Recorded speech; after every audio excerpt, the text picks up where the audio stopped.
it's been rough because I've got a lot of stuff going on, and sometimes it's more stressful than it needs to be. Sometimes life is harder than it needs to be. And then you know something? You're just looking for a sliver of joy, Canty. You're looking for a sliver of joy, Molly. And of all the things to be joyful about, you know, the NFL season coming up, college football season coming up, me being back on the air with my boys. Yo, some dude, Marcus Spears Jr. is the #1 prospect in the country. Now, I don't have a son, damn it. I don't have a son. But let me tell y'all, America, I am touched. My heart is full. Marcus Spears Jr. is the #1 prospect in America. In America. And guess what, baby? Your pops is on the air. So proud. But let me tell you something. There's a whole bunch of people right here in the ESPN family that's proud of you, my brother. I'm getting emotional right now. First takes in the house. I'm getting emotional right now. Let's go. I mean, proud of Marcus Spears, Stephen A. How about his wife? She's the hooper. Yes. She brought the genes. Am I right, Marcus? Absolutely. And if I remember correctly, wasn't your daughter the #1 volleyball player in the country as well? So I don't know what's happening in the Spears household, but that is some good genes right there. Good morning, everybody. Welcome into First Take. Got my guy Chris Canty with me, Marcus Spears, and of course Stephen A. Smith. And let's get this party started, guys. Oh, go ahead, Stephen A. Sorry, we got a delay. I'm not trying to. I didn't bring up the wife, Molly, because I felt like if I brought her up, but I didn't do it in precisely the fashion that she approved, she would come for me. So I figured I'd leave it to you, Molly. I wanted to be safe. I'm a smart man. Ain't nobody calling me a dummy. Play it safe. Play it safe.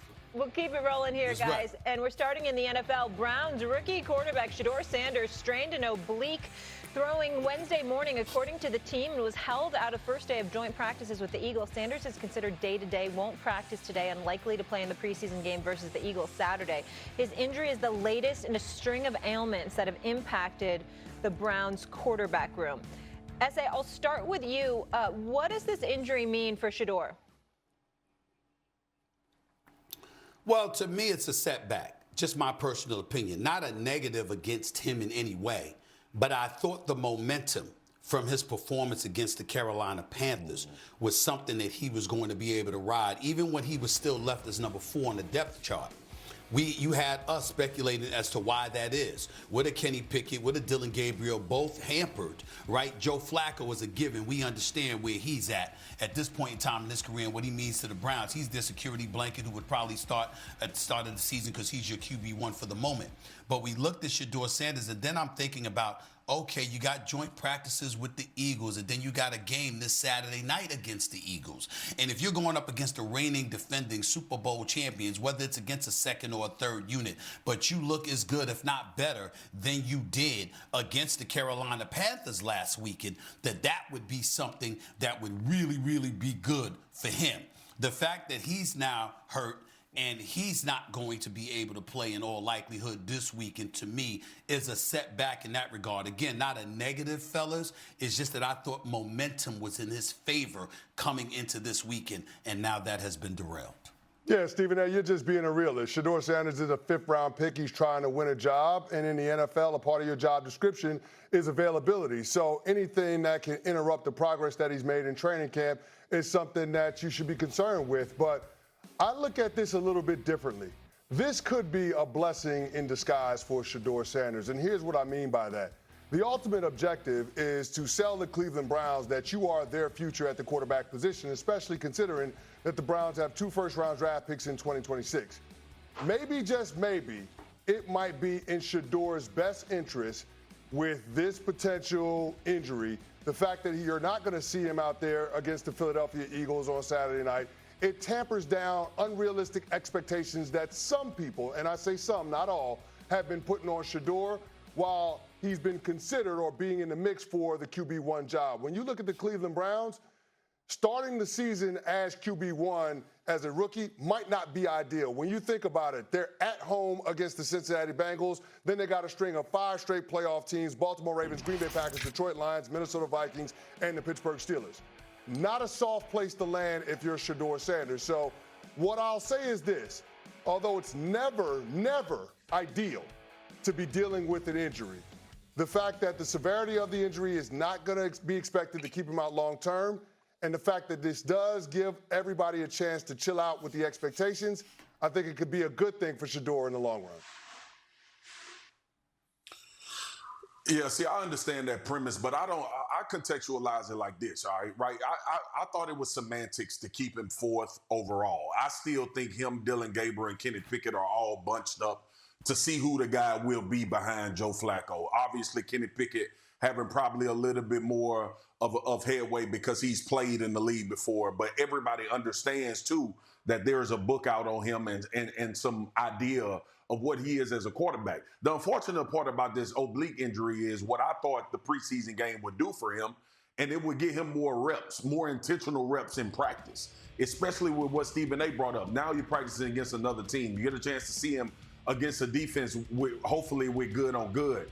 And when we went into the preseason game, and Stephen A. and I talked about this, I thought that this was an opportunity for him to move up, not the depth chart, considerably when it comes to where he would be placed as the quarterback in line. It moved him up in practice reps. And see, you know how important that is when we start talking about good on good, 1 versus 1s, or even if you're the second string guy and you're getting a taste of what defense is with the real good players being out there. Shoot, his own defense being really good and trying to disseminate whether he can function in that. That is why, to me, I'm not going to go all dramatic and say catastrophic, but to me, the leeway that was made by that preseason game should have moved him forward as far as Kenny Pickett and Dylan Gabriel goes. And now we're having a competition as to who will be the second string quarterback for the Cleveland Browns based on these performances throughout the preseason. And I think he loses some of that. Now, here's the caveat. The other 2 didn't lose perceivably their position by being hurt. And he has to have a lasting impression based on what he did in that preseason game. So when he comes back, we'll get an answer still of if he's moved way into competing with Dylan Gabriel and Kenny Pickett as far as being the backup. Well, the one thing that I want to bring up, and I think is very important, guys, is that you guys know this better than me. It's entirely significant when what your position is on the depth chart at the start of the season, as opposed to the start of training camp and ultimately preseason.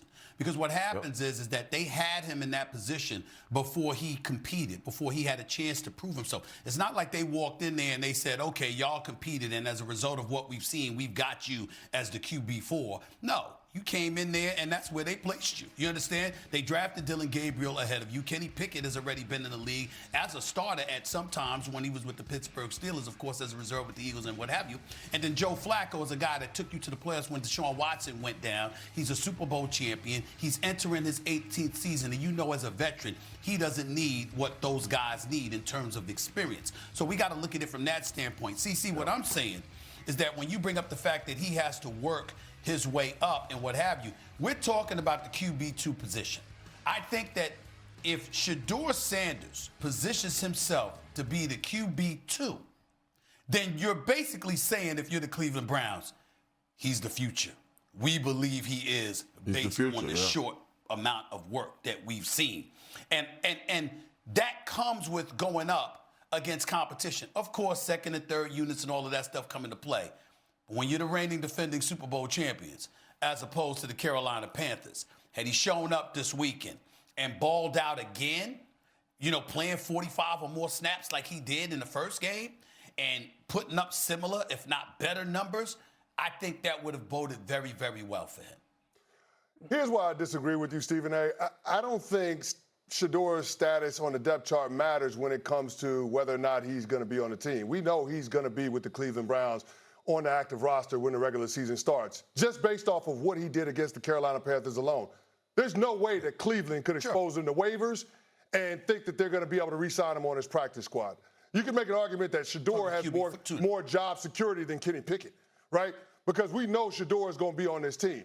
The question that I have is whether or not Shedeur Sanders is going to get his opportunity before Dillon Gabriel when it comes to the regular season. Because it doesn't serve the Cleveland Browns to roll with Joe Flacco as their starting quarterback for all 17 games. They got to figure out which one of these young guys is going to be an option for them moving forward when it comes to trying to figure out the puzzle of quarterback in Cleveland. So that's ultimately what this is about. Shedeur positioning himself to make the best case to the Cleveland Browns organization that they should ride with him beyond 2025. And what this injury does is that it solidifies that Joe Flacco will be the week 1 starting quarterback. And based on what we see from Flacco, that will be the bar to clear for Shedeur when he is inserted into the starting lineup.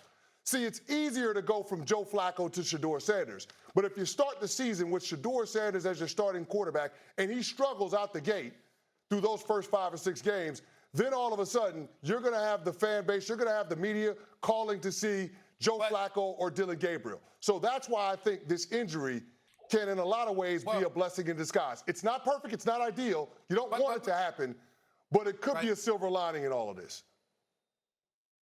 But I think that we're talking about two different things. Like, I haven't even thought about him as the QB1 to start the season.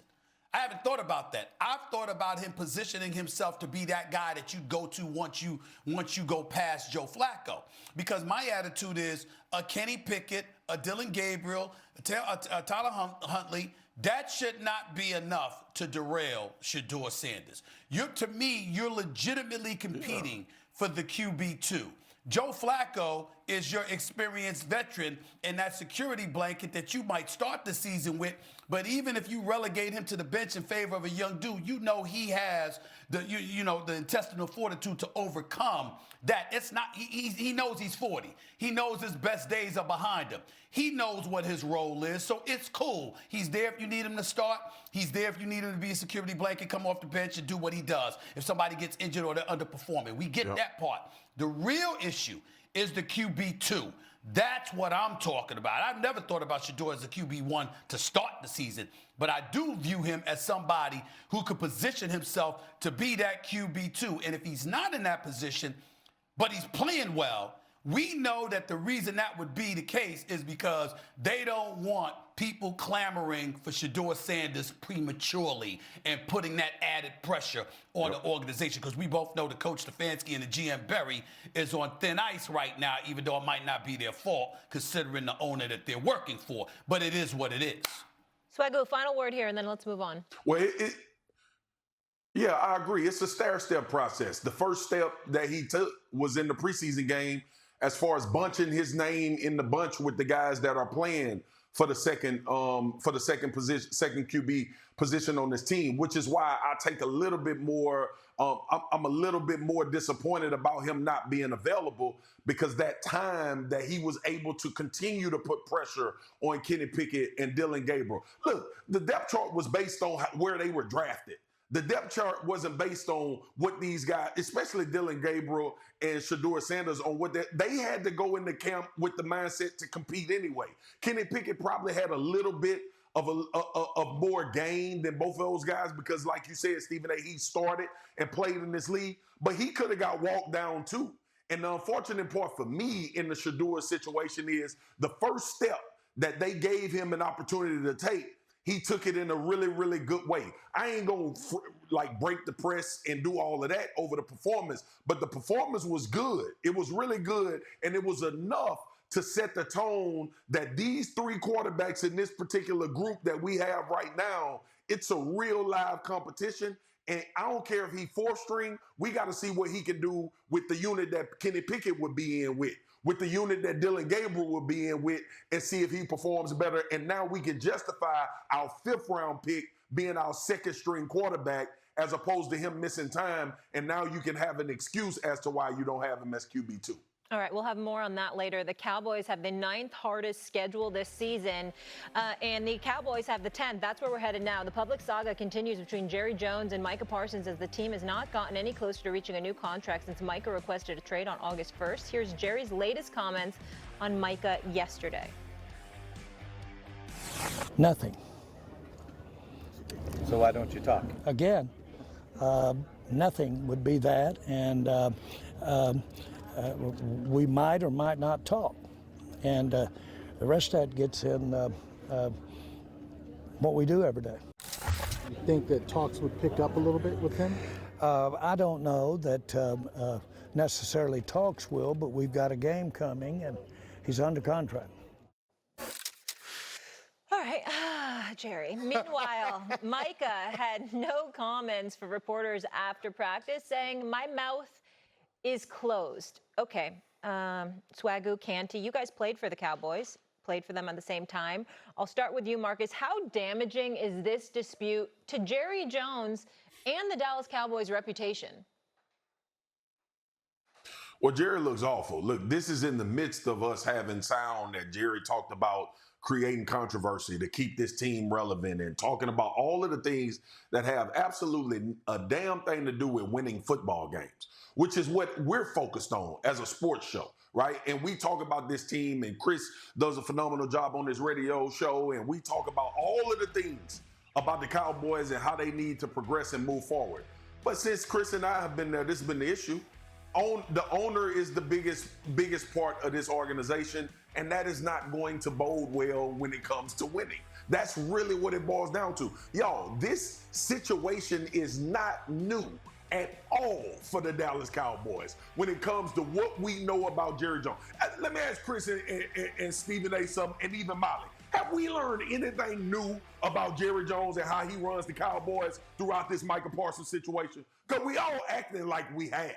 We learned a damn thing that we had known for the past 5 years covering this team since I've been doing TV in New York and with Stephen A. and everybody else here. The problem is that he said it out loud. That's number one. The second thing is contract disputes are like breathing in Dallas when it comes to their superstar players. It's always something. It's never anything new. The problem with this particular situation is the athlete dug in enough to actually take the damages of the financial damage in order to keep a stronghold. And David Mulligelli is one of the best agents in the NFL. He has a lot of clients. He represents a large majority of the stars in this league. And I'm wondering what their strategy is going to be now the fact that Jerry has basically said the ball in his court,